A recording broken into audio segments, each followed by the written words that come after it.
Hello dear students, this is Avinash Sharma. I welcome to all of you on my YouTube channel once again. And जैसा कि आप जानते हो दोस्तों कि हम सेंटेंस स्ट्रक्चर के बारे में स्टडी कर रहे हैं और हमने सेंटेंस की बेसिक स्ट्रक्चर देखी थी, सब्जेक्ट, वर्ब एंड ऑब्जेक्ट। आज हम सेंटेंस का एनालिसिस करेंगे कि सेंटेंस में किस तरीके से इसके अलग अलग पार्ट्स होते हैं और ये सेंटेंस का एनालिसिस आपके पार्ट्स ऑफ स्पीच में हेल्पफुल रहेगा। एक्टिव, पैसिव वॉइस और PQRS जो कि SSC में पूछा जाता है उसके लिए हेल्पफुल रहेगा। तो आइए सेंटेंस का एनालिसिस करते हैं वन बाय वन। जैसा कि आप बोर्ड पर 5 सेंटेंसेस देख पा रहे हो, इनको हम स्टडी करते हैं। आइए देखिए फ्रेंड्स, पहला सेंटेंस जो लिखा गया है, Rahul has decided the team. यहाँ पर ये जो राहुल है, राहुल आपका सब्जेक्ट है, ये सब्जेक्ट है। हमने सब्जेक्ट की डेफिनेशन देखी थी, व्हाट वी टॉक अबाउट, जिसके बारे में हम बात करते हैं वो आपका सब्जेक्ट होता है। सेंटेंस में बात सब्जेक्ट के बारे में की जा रही है, तो ये राहुल जो है आपका सब्जेक्ट होगा। हेज जो है वो आपकी हेल्पिंग वर्ब है, डिसाइडेड आपकी मेन वर्ब है एंड द टीम, ये द टीम जो है ये आपका ऑब्जेक्ट है। देखिए हमने ऑब्जेक्ट के बारे में देखा था कि सब्जेक्ट के द्वारा किए गए कार्य का प्रभाव जिस पर पड़ता है वो आपका ऑब्जेक्ट होता है। ऑब्जेक्ट को दूसरे रूप से देखें तो हम वर्ब से अगर वोट या फिर होम से क्वेश्चन करते हैं तो जो रिप्लाई आता है वो आपका ऑब्जेक्ट होता है। Rahul has decided vote, answer आया आपका द टीम, तो द टीम जो है ये आपका ऑब्जेक्ट कहलाएगा। नेक्स्ट सेंटेंस देखिए, Mahesh will help the boys. Mahesh जो है ये आपका सब्जेक्ट है, विल हेल्पिंग वर्ब है, हेल्प आपकी मेन वर्ब है और दी बॉयज़ जो है ये आपका ऑब्जेक्ट है। दोस्तों आगे हम देखते हैं, यहाँ लिखा हुआ है माई फ्रेंड रवि। यहाँ पे सब्जेक्ट क्या है? पूरा ही सब्जेक्ट है। ओके, बाद में एनालिसिस करते हैं।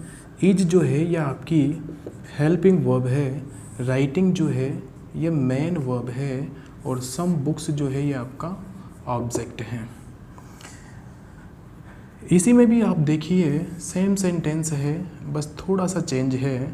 ये सम बुक्स आपका ऑब्जेक्ट, राइटिंग आपका मेन वर्ब और इज जो है ये आपकी हेल्पिंग वर्ब है। देखिए हम यहाँ पर देखते हैं my friend Ravi and Ravi my friend. यहाँ पर थोड़ा सा हमने PQRS की बात की थी और PQRS का मीन्स होता है sentence arrangement, arrangement of words. अगर मान लो सेंटेंस का अरेंजमेंट सही नहीं हो तो अर्थ का अनर्थ हो जाता है। जैसे सुरेश के कुंवारे पिता ने एक लड़की देखी, तो दोस्तों अर्थ का अनर्थ किस प्रकार से होता है? तो सेंटेंस का अरेंजमेंट प्रॉपर होना चाहिए। हमने यहाँ पर देखा माई फ्रेंड रवि। अगर हम इसमें ध्यान से देखें तो माई फ्रेंड जो है वही रवि है और रवि जो है और वही माई फ्रेंड है, बट दोनों में जो असली सब्जेक्ट है, असली सब्जेक्ट ये रवि है और ये जो माई फ्रेंड है ये इसकी एडिशनल इन्फॉर्मेशन है। माई फ्रेंड रवि की इन्फॉर्मेशन है, यानी कि रवि के बारे में अतिरिक्त जानकारी दी जा रही है। इसको आइए हम यहाँ पे समझते हैं। देखिए हमने सेंटेंस की स्ट्रक्चर देखी थी, subject, helping verb, main verb and object. हमने यहाँ पर देखा सब्जेक्ट, इसके बाद एडिशनल इन्फॉर्मेशन। इसी एडिशनल इन्फॉर्मेशन को कुछ ग्रामेरियंस एट्रीब्यूट के नाम से जानते हैं। एडिशनल इन्फॉर्मेशन जो है वही एट्रीब्यूट है। तो यहाँ पर देखिए रवि माय फ्रेंड। तो सेंटेंस का जो प्रॉपर अरेंजमेंट है वो ये है कि ये जो एडिशनल इन्फॉर्मेशन है जो सब्जेक्ट के बारे में दी जाती है वो हमेशा सब्जेक्ट के बाद आती है, न कि पहले। तो यहाँ पर देखिए माय फ्रेंड जो कि रवि की इन्फॉर्मेशन है वो पहले गिवन है, तो ये रॉन्ग है। यहाँ पर रवि की जो इन्फॉर्मेशन है वो रवि के बाद दे रखी है। तो सब्जेक्ट के बाद अगर मान लो एडिशनल इन्फॉर्मेशन देना होता है तो हमें सब्जेक्ट के वो बाद लिखनी होती है। तो देखिए दोस्तों, ये आपका सेंटेंस करेक्ट है। और रवि माय फ्रेंड ये आपका सब्जेक्ट हुआ और ये आपका माय फ्रेंड एट्रीब्यूट हुआ। Ravi my friend is writing some books. Next sentence की बात करते हैं। The great Akbar ascended the throne in 1556। यहाँ पर देखिए ये अकबर जो है आपका मेन सब्जेक्ट है और इसके बारे में इंफॉर्मेशन दे रखी है द ग्रेट। हमने जस्ट यहाँ पर देखा कि एडिशनल इन्फॉर्मेशन यानी कि एट्रीब्यूट सब्जेक्ट के बाद यूज़ किया जाता है। तो ये जो एडिशनल इन्फॉर्मेशन है एट्रीब्यूट, इसको आप सब्जेक्ट के बाद यानी कि अकबर के जस्ट बाद आप यूज़ करोगे। Akbar the great ascended the throne in 1556। Ascended जो है ये आपकी वर्ब है, थ्रोन जो है ये आपका ऑब्जेक्ट है। तो इस प्रकार से हमने सेंटेंस में subject, helping verb, main verb और ऑब्जेक्ट को किस प्रकार से पहचाना जाता है वो देखा। देखिए फ्रेंड्स, मैं कुछ और सेंटेंस लिखता हूँ और इस एनालिसिस के क्रम को आगे बढ़ाते हैं। देखिए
देखिए फ्रेंड्स, मैंने यहाँ पर 6 सेंटेंस राइट किए हैं। हम इनको 1 बाय 1 एनालिसिस करते हैं और देखते हैं। देखिए दी स्टूडेंट्स ये आपका सब्जेक्ट है, डूअर ऑफ एक्शन है और हम सेंटेंस में इसके बारे में बात कर रहे हैं। हैव जो है ये आपकी हेल्पिंग वर्ब है, टेकन जो है मेन वर्ब और दी डिसीजन जो है ये आपका ऑब्जेक्ट है। नेक्स्ट सेंटेंस की बात करते हैं। मिस्टर गुप्ता, मिस्टर गुप्ता के बाद यहाँ पर दी प्रोफेसर लिखा हुआ है जो कि मिस्टर गुप्ता की एडिशनल इन्फॉर्मेशन दे रखा है और एडिशनल इन्फॉर्मेशन को हम बोलते हैं एट्रीब्यूट। बोल के देखिए एट्रीब्यूट। मिस्टर गुप्ता की एडिशनल इन्फॉर्मेशन हमेशा सब्जेक्ट के बाद लिखी जाती है। विल टेक, विल आपकी हेल्पिंग वर्ब है और टेक आपकी मेन वर्ब है और द रिस्पॉन्सिबिलिटी जो कि एक ऑब्जेक्ट है।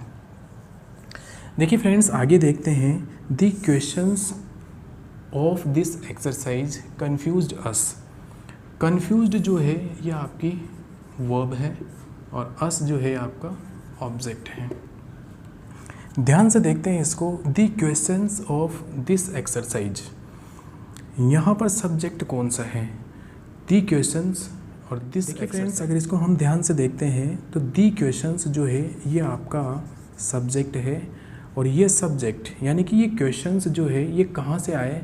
एक्सरसाइज से क्वेश्चन आए।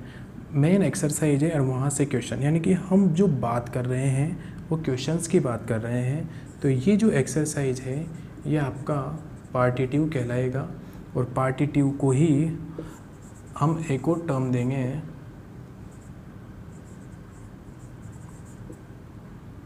एडजेसेंट। तो यहाँ पर देखिए दोस्तों, हमने the principal of our college, तो प्रिंसिपल जो है ये आपका सब्जेक्ट है और ऑफ आवर कॉलेज ये आपका पार्टिटिव या फिर एडजेसेंट। हेज ऑर्गेनाइज्ड, हेज आपकी हेल्पिंग वर्ब है, ऑर्गेनाइज्ड जो है आपकी कैंप जो है ये आपका ऑब्जेक्ट है। देखिए फ्रेंड्स, नेक्स्ट सेंटेंस की बात करते हैं। सोनू जो है ये आपका सब्जेक्ट है, इज आपकी वर्ब है और ये अ नाइस डॉक्टर जो है ये आपका ऑब्जेक्ट है। यहाँ पर अगर ध्यान से देखें, अ नाइस डॉक्टर जो है ये इन्फॉर्मेशन है सोनू की, यानी कि सोनू जो है एक डॉक्टर है। डॉक्टर कौन है? सोनू। और इज वर्ब जो है इन दोनों को ऐड करने का, जोड़ने का काम कर रही है। तो ऑब्जेक्ट के स्थान पर आया शब्द अगर सब्जेक्ट की इन्फॉर्मेशन देता है तो वह सब्जेक्टिव कॉम्प्लीमेंट कहलाता है।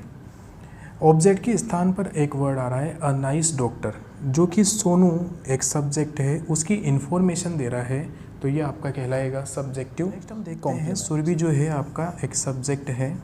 सुरभि जो है एक एक्ट्रेस जो है बन गई थी। सुरभि के बारे में इन्फॉर्मेशन दे रखी है, सुरभि एक सब्जेक्ट है। सब्जेक्ट के बारे में एडिशनल इन्फॉर्मेशन, कंप्लीट इन्फॉर्मेशन देने के लिए ऑब्जेक्ट के स्थान पर जो लिखा जाता है उसको सब्जेक्ट कॉम्प्लीमेंट कहा जाता है। तो एन एक्ट्रेस जो है आपका सब्जेक्टिव कॉम्प्लीमेंट है।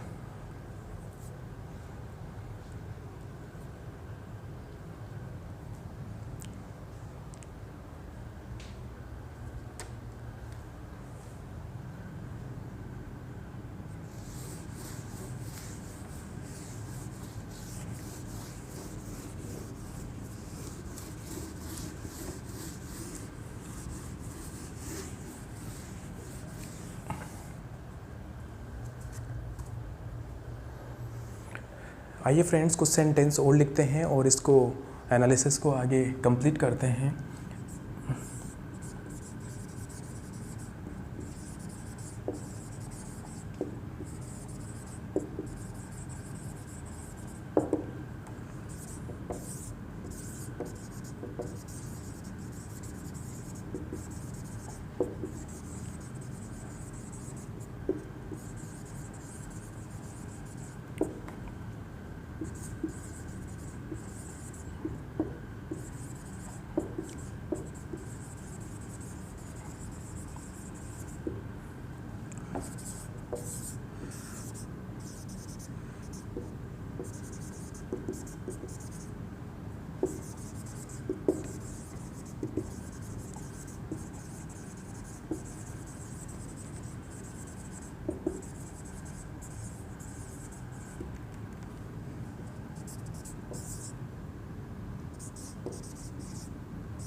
देखिए फ्रेंड्स, इसके बारे में हम डिस्कस करते हैं। कपिल जो है ये आपका सब्जेक्ट है, इंजॉयज जो है ये आपकी मेन वर्ब है, दी मैच जो है ये आपका ऑब्जेक्ट है।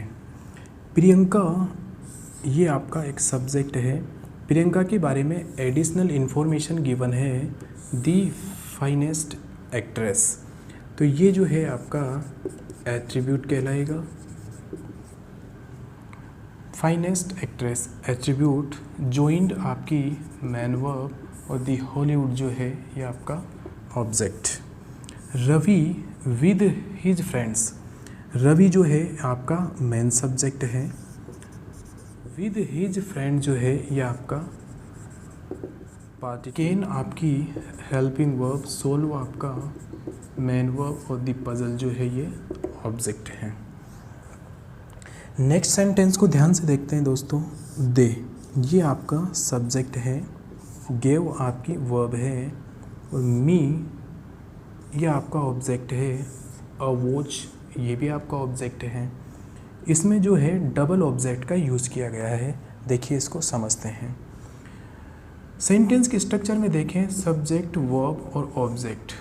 ये जो ऑब्जेक्ट है अगर इसको हम दो कैटेगरी में डिवाइड करें तो एक ऑब्जेक्ट होता है डायरेक्ट और एक ऑब्जेक्ट होता है इनडायरेक्ट। देखिए दोस्तों, ये जो डायरेक्ट ऑब्जेक्ट होता है ये वोट का रिप्लाई होता है। हमने ऊपर देखा था कि वोट और होम का रिप्लाई जो आए वो ऑब्जेक्ट कहलाता है। तो वोट का जो रिप्लाई आता है वो डायरेक्ट ऑब्जेक्ट और होम का जो रिप्लाई आता है वो इनडायरेक्ट ऑब्जेक्ट कहलाता है।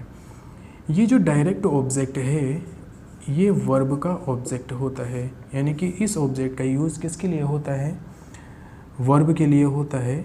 और ये डायरेक्ट ऑब्जेक्ट सेंटेंस में कंपलसरी होता है, जबकि ये इनडायरेक्ट ऑब्जेक्ट सेंटेंस में कंपलसरी नहीं होता है। हम अगर इसको ध्यान से देखें, दे गेव मी, अगर मैं थोड़ी देर के लिए अ वॉच को हटा लूँ, दे गेव मी उसने मुझे दिया, वॉट क्या दिया, अ वॉच। वोट का रिप्लाई ये अ वॉच आ रहा है तो ये डायरेक्ट ऑब्जेक्ट है और होम का रिप्लाई आ रहा है तो ये इनडायरेक्ट ऑब्जेक्ट है। नेक्स्ट सेंटेंस देखते हैं। She offered the guest many dishes. She आपका सब्जेक्ट है, ऑफर्ड जो है आपका verb, the guest many dishes. यहाँ पे देखते हैं सी ऑफर्ड वोट, उसने ऑफ़र की, क्या ऑफ़र की थी, मैनी डिशेज। तो ये आपका डायरेक्ट ऑब्जेक्ट और होम किसे की थी, दी गेस्ट, ये आपका इनडायरेक्ट ऑब्जेक्ट। वोट का रिप्लाई डायरेक्ट ऑब्जेक्ट, होम का रिप्लाई इनडायरेक्ट ऑब्जेक्ट। सेंटेंस में अगर मैं मैनी डिशेज को थोड़ी देर के लिए छुपा लेता हूँ तो सी ऑफर्ड दी गेस्ट, उसने गेस्ट को ऑफ़र की थी, ये कंप्लीट सेंस नहीं दे रहा। और दी गेस्ट का अगर यूज़ नहीं भी करते हैं, सी ऑफर्ड मैनी डिशेज, उसने जो है मैनी डिशेज ऑफ़र की थी, तो वो एक सेंसफुल मीनिंग कन्वे कर रहा है। यहाँ पर हम देखते हैं सी जो है आपका सब्जेक्ट है और ग्रू जो है ये आपकी वर्ब है। एंग्री, एंग्री बात कर रहे हैं हम, तो ये सब्जेक्ट की इन्फॉर्मेशन दे रहा है। तो ऑब्जेक्ट के स्थान पे जो वर्ड यूज होता है वो सब्जेक्ट की अगर इन्फॉर्मेशन देता है तो उसको सब्जेक्टिव कॉम्प्लीमेंट के नाम से जाना जाता है। आई होप फ्रेंड्स आपको सेंटेंस एनालिसिस जो है अच्छे से समझ में आया होगा। दोस्तों, अगर आपको वीडियो पसंद आया हो तो इसको लाइक और शेयर कीजिए और सब्सक्राइब करना न भूलें। थैंक यू और कीप लर्निंग।